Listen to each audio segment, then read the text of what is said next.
morning, Pilipinas!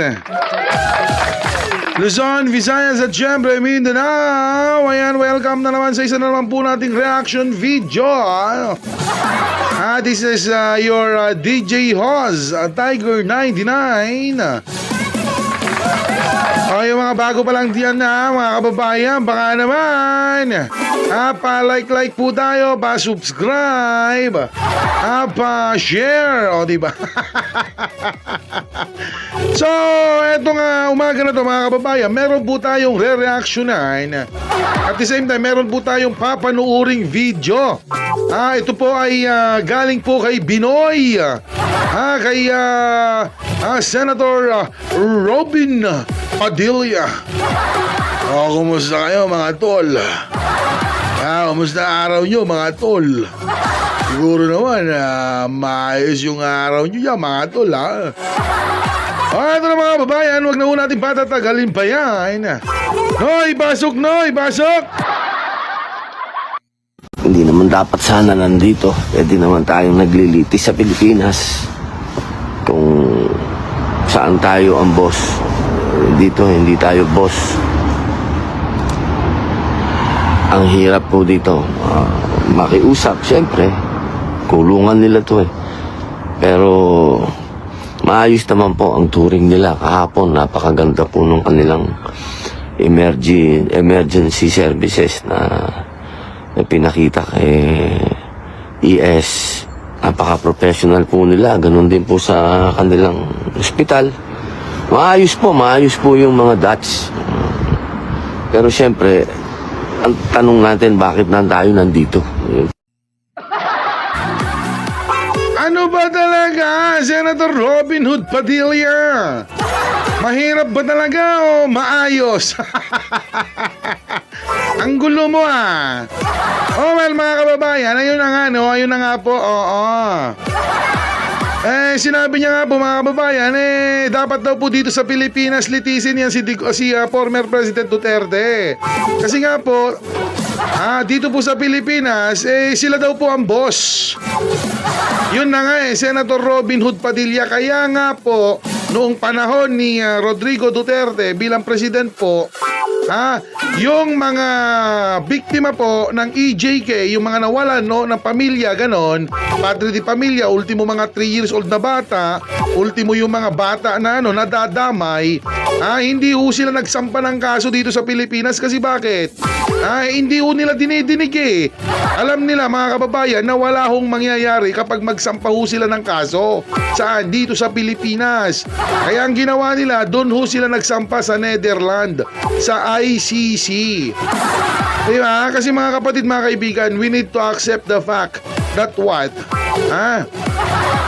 Yun, yung sinabi ni Senator Robin Hood Padilla, na kapag dito sa Pilipinas magsampa or litisin yang si FPRRD, sila po ang boss. And beside mga kababayan, aminado dyan si FPRRD na lumalakad siya ng kaso. Ibig sabihin, kumakausap siya, umaayos siya, ganon, di ba? Para lang papabor sa kanila, di ba? Remember!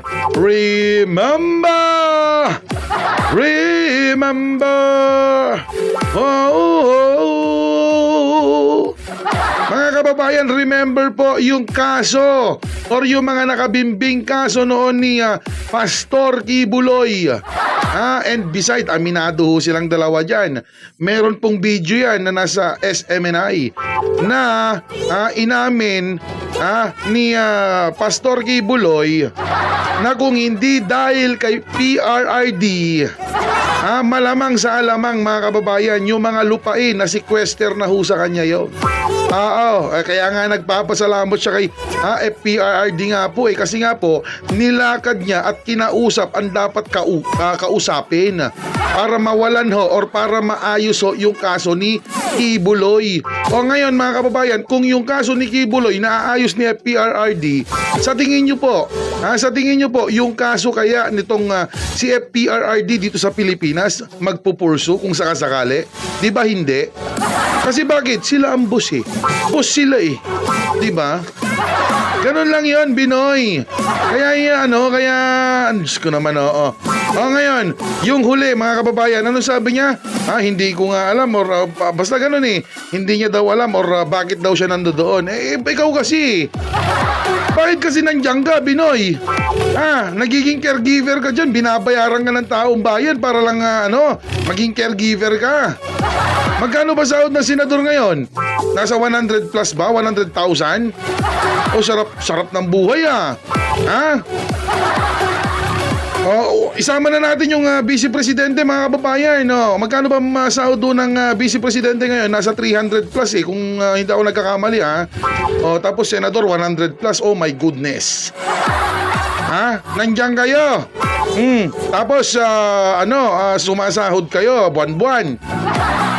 Meron dapat kayong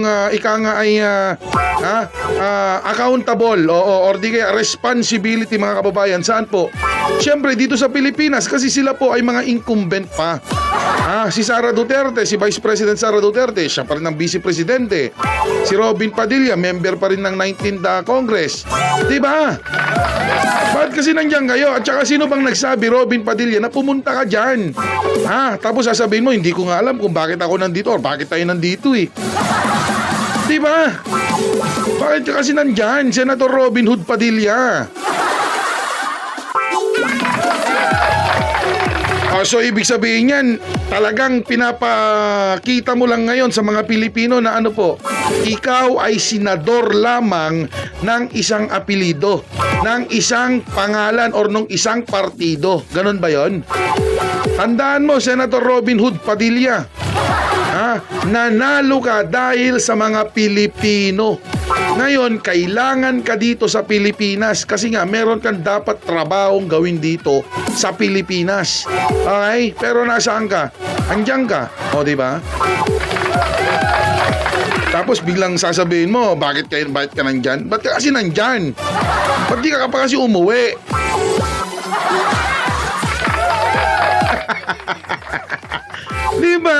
Diba? Oh my goodness talaga, Senator naman, So yan lang, mga kababayan, Ulitin ko po, magandang hapon. Okay, time check po natin ngayon, alas 12 na po ng hapon. March 21, 2025, mga kababayan. Again, this is your DJ host, Tiger 99. Saludo po, respeto sa ating mga kababayang Pilipino, lalong-lalo na yung mga men and women in uniform, at the same time yung mga kababayan po nating OFW. Mag-ingat po kayo palagi dyan, Okay? Alright.